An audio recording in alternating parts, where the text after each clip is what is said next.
Hope you guys are fine. In previous lecture, we studied about introduction to biology and branches of biology. And in this lecture, we will discuss about relationship of biology with other branches. So guys, without wasting any time, come to our topic, that is relationship of biology with other branches. Bio has many information on various aspects of human life. Basically bio सिर्फ human life के इर्द गिर्द revolve नहीं करती, बल्कि ये human life को relate करती है with other branches of science के साथ, जैसे कि जियोग्राफी है, केमिस्ट्री है, मैथमेटिक्स है, फिजिक्स है, केमिस्ट्री है, etcetera. So it also relate with other branches of science. For example, when studying the process of movement in animals, the biologists have to refer the laws of motion in physics. जब हमने process of movement देखना है humans के अंदर, animals के अंदर, सो हमें laws of motion को भी रिलेट करना पड़ेगा जो कि फिजिक्स में हम पढ़ते हैं. सो इस तरह बायो रिलेट करती है फिजिक्स के साथ और इसको हम कहते हैं interdisciplinary sciences. First one is biophysics. ये किस तरह बायोफिजिक्स के साथ रिलेट करती है. It deals with the study of principles of physics that are applicable to biological phenomena. किस तरह फिजिक्स के प्रिंसिपल्स बायो में, बायोलॉजिकल फिनोमिना में यूज होते हैं. For example, there is a similarity between working principle of lever in physics and limbs of animals in biology. You can see lever in physics that is and limbs of animals in this figure. There is a basic similarity between liver in physics and movement of limbs in animals. The next one is biochemistry. Basically इसके अंदर हम देखते हैं कि किस तरह chemistry bio के साथ relate करती है. It deals with the study of chemistry of different compounds. न सिर्फ different compounds बल्कि वो process जो living organism के अंदर कंटिन्यू हैं और किस तरह वो केमिस्ट्री को रिलेट कर रही हैं. For example, study of basic metabolism of photosynthesis and respiration involves the knowledge of chemistry. क्योंकि इसके अंदर हम देखते हैं कि किस तरह सनलाइट और कार्बन डाइऑक्साइड प्लस वाटर एक दूसरे के साथ मिलकर ग्लूकोज ऑक्सीजन बना रहे हैं. ये हमने देख लिया बायोलॉजी के अंदर, क्योंकि फोटोसिंथेसिस एक बेसिक फिनोमिना है बायोलॉजी का.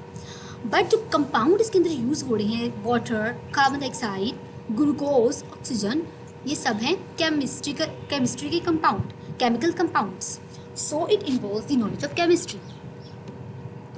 Similarly in respiration we also discuss about chemical compounds like glucose, carbon dioxide, water, ATP molecules, etc. and oxygen also. So next one is biomathematics and biometry.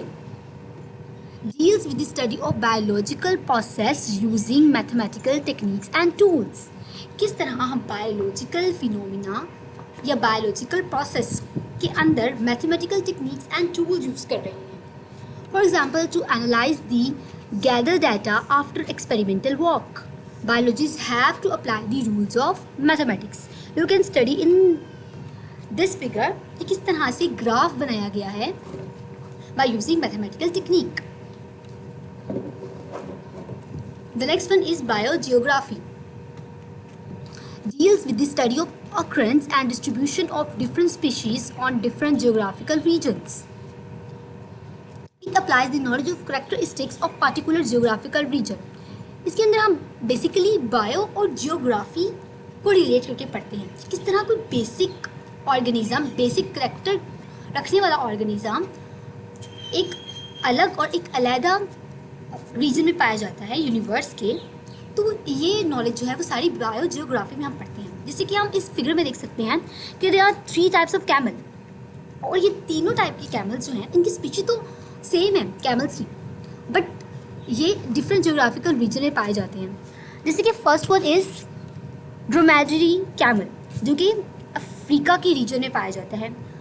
The second one is Bactrian camel जो कि Asian है.